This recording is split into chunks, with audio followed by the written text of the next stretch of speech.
हम लोग आज पढ़ेंगे वैश्विक समुदाय या भारत। ठीक, ये वैश्विक समुदाय होता क्या है।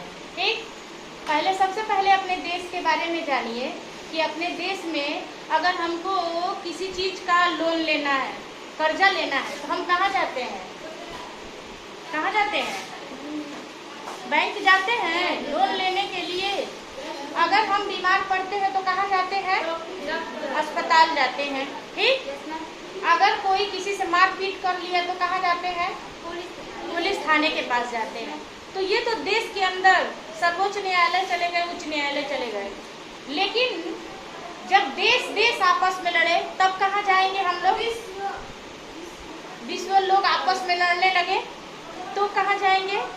तो जब प्रथम विश्व युद्ध 1914 में हुआ था और उसी के फिर 20 साल बाद दूसरा विश्व युद्ध 1939 में हुआ, तो एक मिनट रुक जाइए।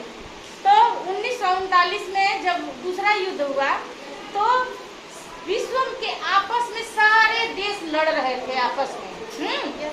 इससे पूरे देश में क्या हो रही थी? बहुत भयंकर तबाही मच रही थी।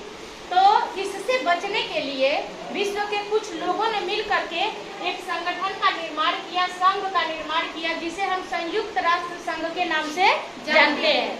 क्योंकि युद्ध के बाद आपस में लोग लड़ाई झगड़ा बहुत करने लगे, देश आपस में लड़ रहे थे।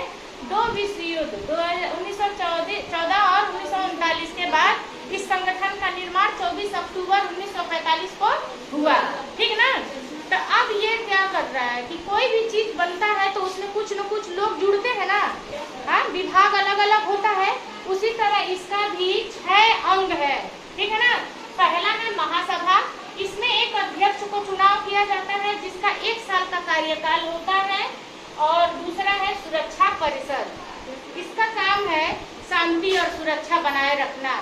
और इसमें कुल स्थायी जो सदस्य हैं वो 5 देश इसमें स्थायी रूप से सदस्य हैं।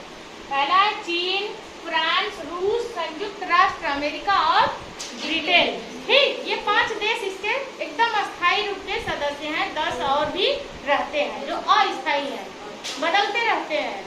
बात समझ में आया ना? तो पहला महासभा, दूसरा सुरक्षा परिषद, न्याय परिषद, इसका एक अंग है न्याय। 2 देश आपस में लड़ गए, उनके लिए न्याय दिलाता है। हाँ, तीसरा अंतर्राष्ट्रीय न्यायालय। अब जब न्याय दिला दिए तो उनके लिए कुछ सजा किसी एक के लिए होगी ना, उनके लिए सजा की व्यवस्था करने का काम अंतर्राष्ट्रीय न्यायालय करता है। किसके? देशों का। ठीक है ना? देश के अगर आपस में लड़ रहा है तो कौन सा देश गलत काम किया उसके लिए सजा का प्रावधान करना। ठीक है ना? इसका अंतर्राष्ट्रीय न्यायालय हेग में स्थित है। हेग एक स्थान का नाम है। और सचिवालय काम, जैसे कि हर ऑफिस में डेली का कुछ कागज पत्र का काम होता है ना, उसी तरह इसमें एक सचिवालय बनाया गया है जो प्रतिदिन के कार्यों को देखता है और उसको करता है।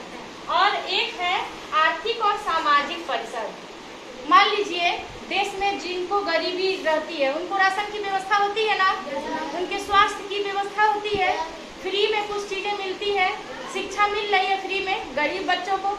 इसी तरह कुछ देश बहुत गरीब भी हैं जिनको की आर्थिक मदद यानी कि धन भी चाहिए उनको, और समाज में भी उनको ऊंचा दिखाना है, बनाना है। उसके लिए भी एक है आर्थिक और सामाजिक परिषद, जो किसी भी जाति धर्म के आधार पे काम नहीं करता है। जो भी देश गरीब है उनको आर्थिक और सामाजिक रूप से मदद करने का काम करता है। ये हो गया हमारा 6 इसका अंग सुरक्षा परिषद का।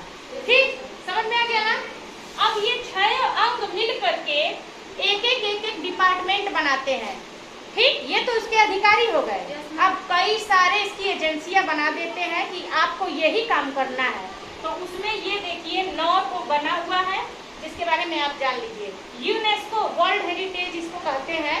यूनेस्को, गंगा वर्ल्ड हेरिटेज है ना, ताजमहल वर्ल्ड हेरिटेज है।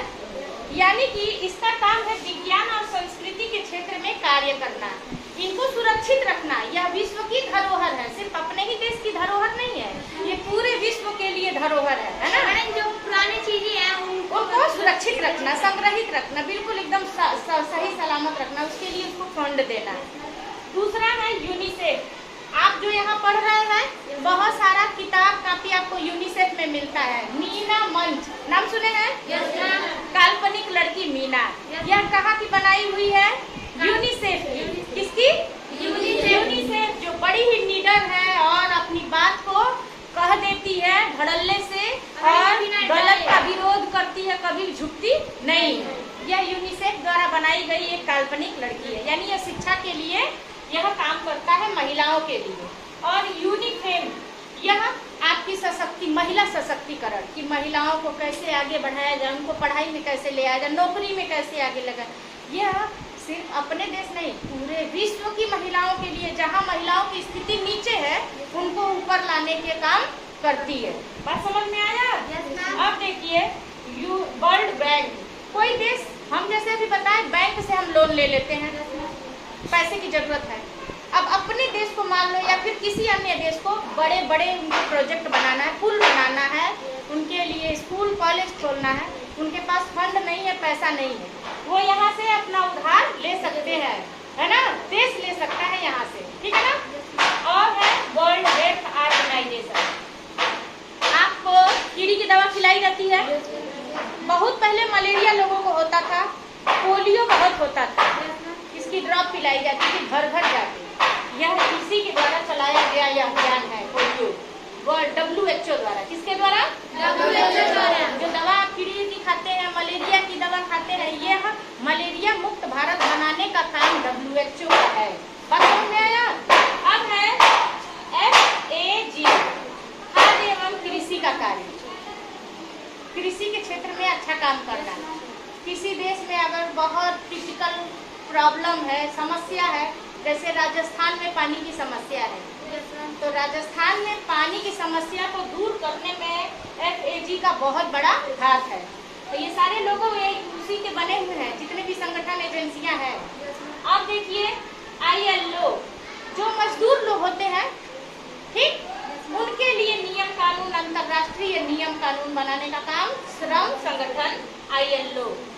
ITO, जितने भी देशों में दूर संचार यानी टेलीफोन, उससे संबंधित जो कार्य होते हैं वह ILO। और UNEP क्या है? आपके पास हमेशा पर्यावरण संरक्षण से संबंधित कोई कार्यक्रम आता रहता है ना?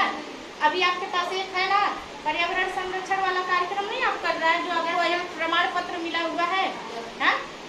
तो उसमें भी पर्यावरण को कैसे सुरक्षित रखा जाए, जो भूतापीय है, ग्लोबल वार्मिंग, जिससे बर्फ और ग्लेशियर पिघल रहा है, उसको कैसे रोका